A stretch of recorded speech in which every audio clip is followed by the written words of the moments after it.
What's happening, people? It's the homie Smitster 400, one half of Straight Off the Ave. Shout out to my co-host, Mr. Dubbins, and this is Smitster Reaction. Right now, man, what I got for y'all is the homie Layzie defending Eazy E, you know what I'm saying?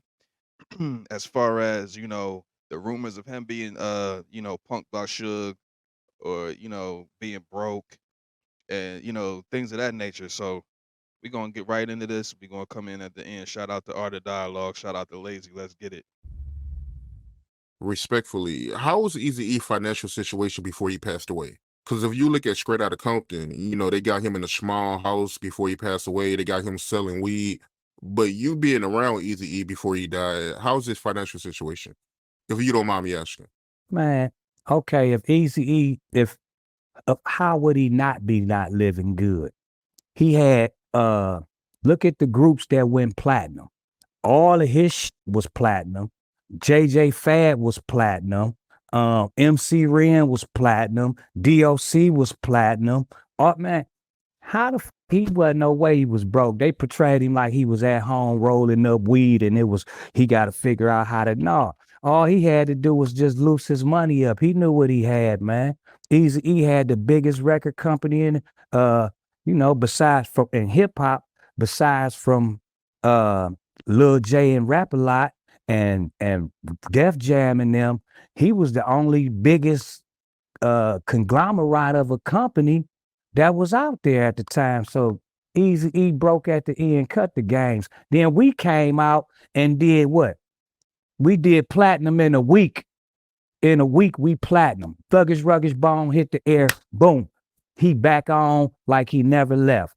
And we was planning on all kind of stuff. Easy E had video games. We were supposed to be on the you remember the video game, the NBA 2K, not 2K, but NBA Jams with a hair caught on fire and all that shit where you shoot the ball. He had all that shit lined up for Bone, man.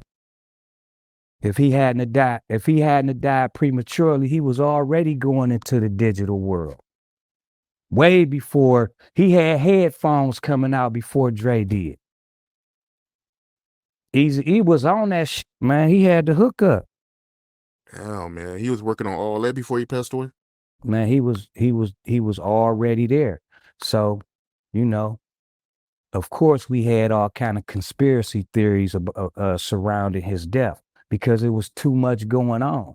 You know what I mean? Like America get rid of black men. I don't know why, but they do.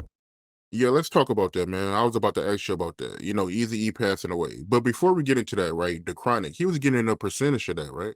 Yeah. From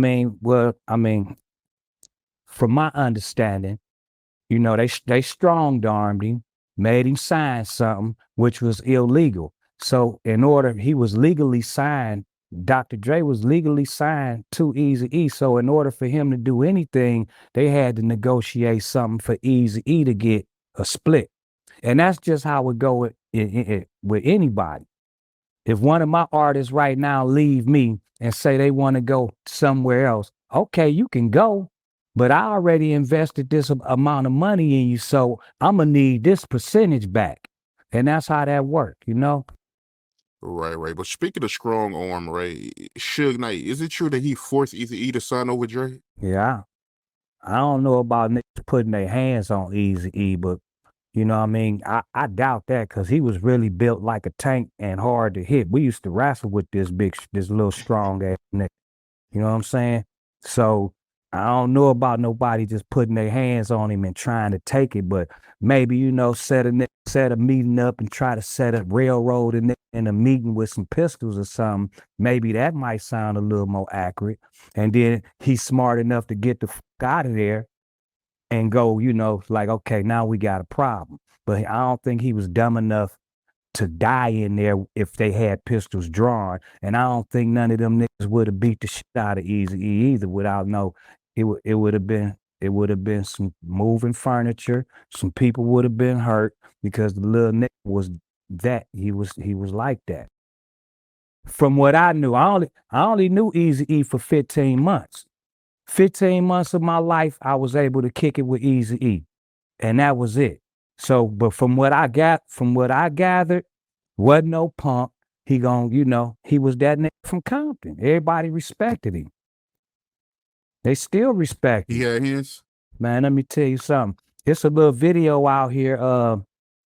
It's circulating. We all in the studio wrestling and all that shit. Him and Busy got each other up in the airplane. I'm like, get him, B. I'm like, get him, E. You know, but we playing though, you know what I mean? So, but you could tell if a nigga got hands or not. Yeah, he was smooth. He knew how to maneuver. He was low to the ground.